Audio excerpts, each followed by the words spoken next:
Come back to another episode of KSP. So let's check our checklist, what we need to do here. So reach orbital speed and return safely to Earth. Now this one says that we need an uncrewed vessel and needs to be in a suborbital trajectory. So we can actually do this one. Okay, no. We actually need like an orbital capable vehicle, so we just can't slap something on. So we will just test our capsule out. That is what we will be doing for, human flight, basically. So we will be taking this capsule with us. Okay, Mercury parachute right here. Okay, nose cone. So before we actually send people up there in space, which we will eventually have to do some point in the game, in the real life. Sorry, this is not a real life. This is a game. We will have to test some things out before we actually send people up on top of this rocket, because we definitely do not want to kill anybody. That would put reputation in shatters. Okay, this seems to work just fine. Now what I'm going to do is I'm going to make an abort sequence. Basically, when abort button is pressed, we will activate that. There we go. And we will also decouple this thing. So, and Mercury on Soyuz. That is cursed, guys. That is cursed. Okay, so first thing is we are gonna have to check out our Mercury 1 capsule. So this is just gonna be a test flight.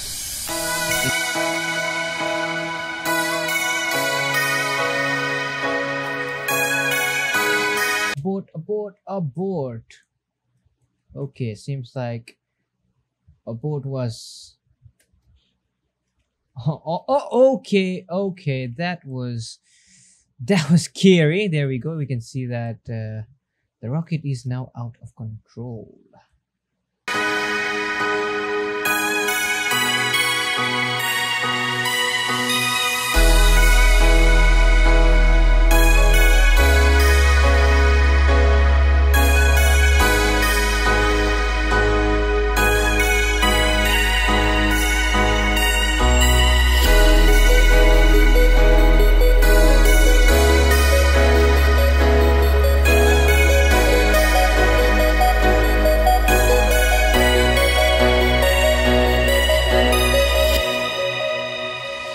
Alright everybody, welcome back to another episode of KSP. So we had some rocket waiting on the launch pad, actually being built on the way. It should take no time to build. Actually, they will take 58 days to build.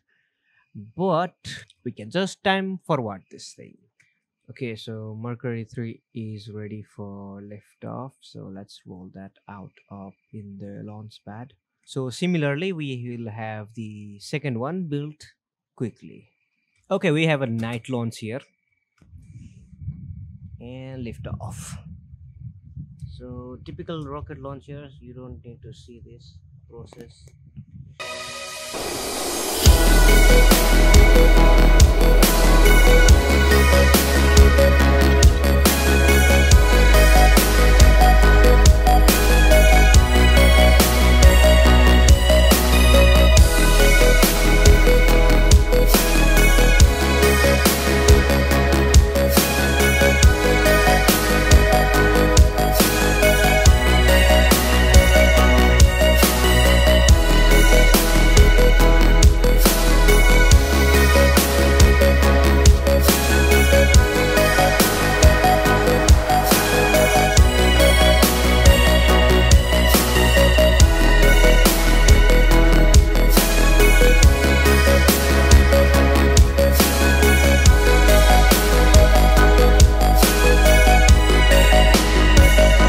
This one is a communication test satellite.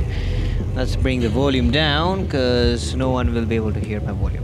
Okay, so it's a typical satellite launch, except we have added a third stage. You'll see what the third stage is in a moment, once this thing gets into orbit, that is.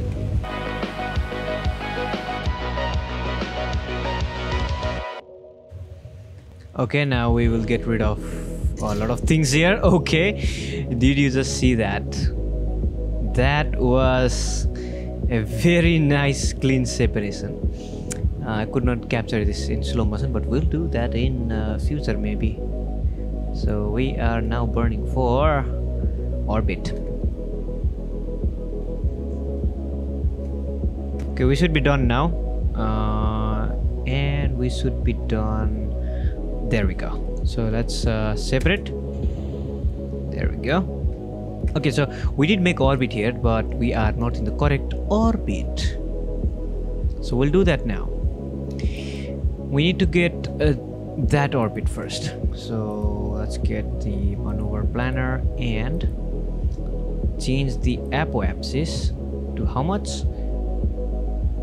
7,462. So 7,400. 7,400. Okay, that's not the engine. That's the correct engine. And there we go. Ignition of the R10. We haven't used this engine. Oh, okay, this might fail, guys. Oh, that's good. It's not gonna fail. That's great. I thought it was gonna fail today. Not today. This is a fairly quick burn, about a minute and a half, so it should not take too much time. Okay, there we go. Ignition. Very short burn actually. Okay, we bought way too much fuel, to be honest. Decoupling that. There we go. Enable RCS now. Now we have, how much do we have? How much fuel do we have? We have 5,000 meters per second of delta V. What? We can actually send this thing. Hold on. I wanna see where I can send this thing to. For the moon. Okay, we just had an engine failure there. Engine ignition failure, and okay, we have reignited the engine. Okay. That failure could have been fatal during a mission. Good thing we have multiple ignition here, so that's great.